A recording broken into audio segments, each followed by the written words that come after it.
let's come to how to do a dietary counseling.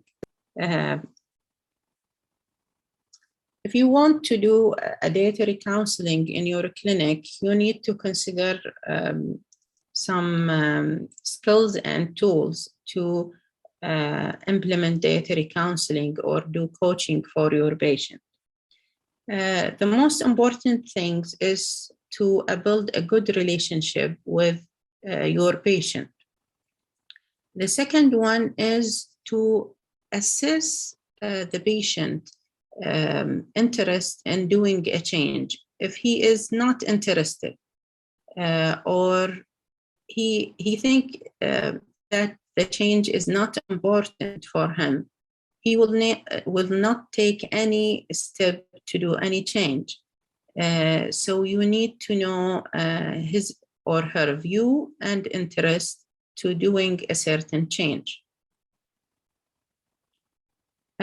Explore their habits, the current habits, either it's a healthy habit or bad habit, and give them some advice about their current status. Also, developing and implementing a plan of change. As I said, we need to explore if they are interested, what is their view of doing a certain change, and what is their expectation. Let them engage in developing the plan, either it's a dietary plan or any other plan, because if they are not engaged in developing this plan, they will not follow it, even if you give it to them, or if they follow it for a certain time, they will not sustain doing that change because they are they didn't have the internal motivation, or they are convinced to doing this change. They are enforced to doing this change, so they will not sustain this change. Also, arrange a planned and follow-up visit to follow the implementation plan for your patient and review their achievement. And always give them a reflection of what did they do, and help them to put solutions for the barrier they may face during implementing dietary change or any behavioral change.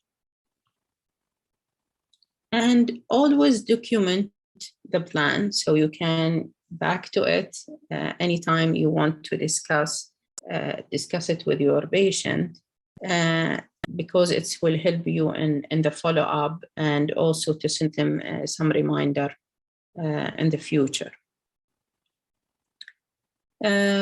One of the most popular tools that can be used in doing a dietary counseling or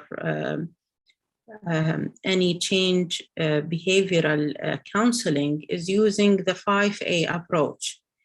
5A approach can apply, as I said, to any behavioral change, nutrition, physical activity, smoking, and even to any chronic diseases.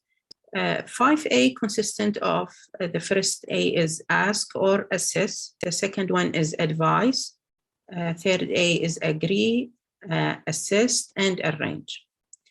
In the first A, you will assess your patient current status and health condition, and also their readiness of change.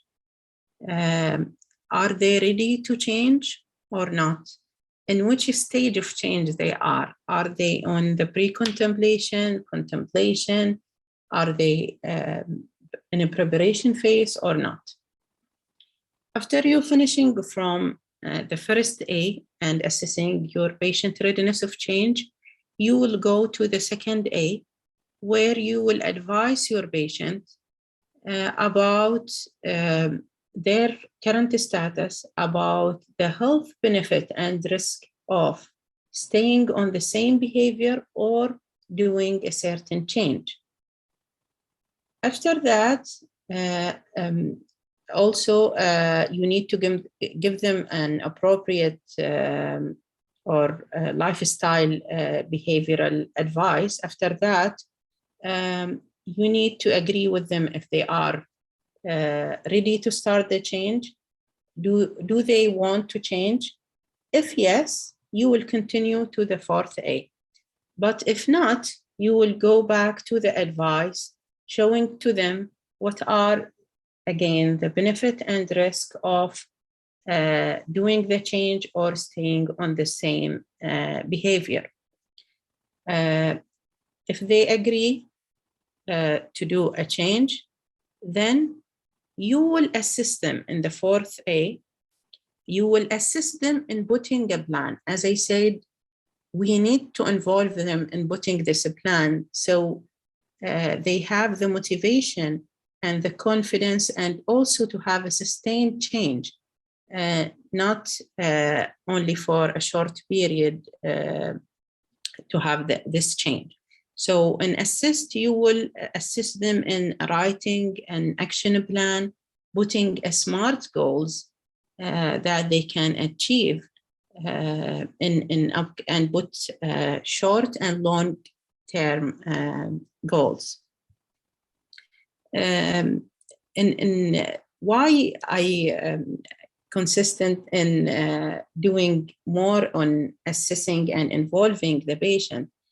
Most of our time on the clinic, we ask our patient, change your diet, eat healthy diet, eat more fruit and vegetables. And on every visit, you say the same thing, and they came and they didn't change anything, because we just advise them and we take the expert hat and just give them advice without involving them what they can do and what they can achieve and what their ability to do a certain change. After putting an action plan and SMART goals, you will lastly end up with arranging follow-up and doing follow-up until they reach their goals and changing their behaviors. According to the stage of change, you will decide which is the best strategy to deal with. In the pre-contemplation, if they are not, they think it's not important for them and they will not have, they didn't have the intention to take any step to change, we need to increase their awareness about needed changes. And if they are in the contemplation phase, we need to motivate them and also making some specific plan and increasing their self-efficacy and discussing the risk and benefit of doing change. In a preparation, we need to assist them in developing and implementing certain plan. In action stage, always assist them, give them feedback, help them to do a problem solving if they face any obstacles or barrier, put with them a plan of relapse plan. If they have any relapse, what they can